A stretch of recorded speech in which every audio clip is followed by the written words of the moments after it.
para hindi malas ang bagong taon mo. Heto ang tips para sa'yo. Huwag handa ice cream. Pagkatunaw lahat swerte. Huwag din handa isda sa masipot. Pagkaluto din swerte.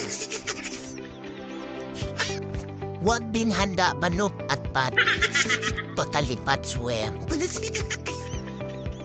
Huwag din kayo handa apat na paa. Kagaya ng baka, baboy, kambing, bakalaka din swerte.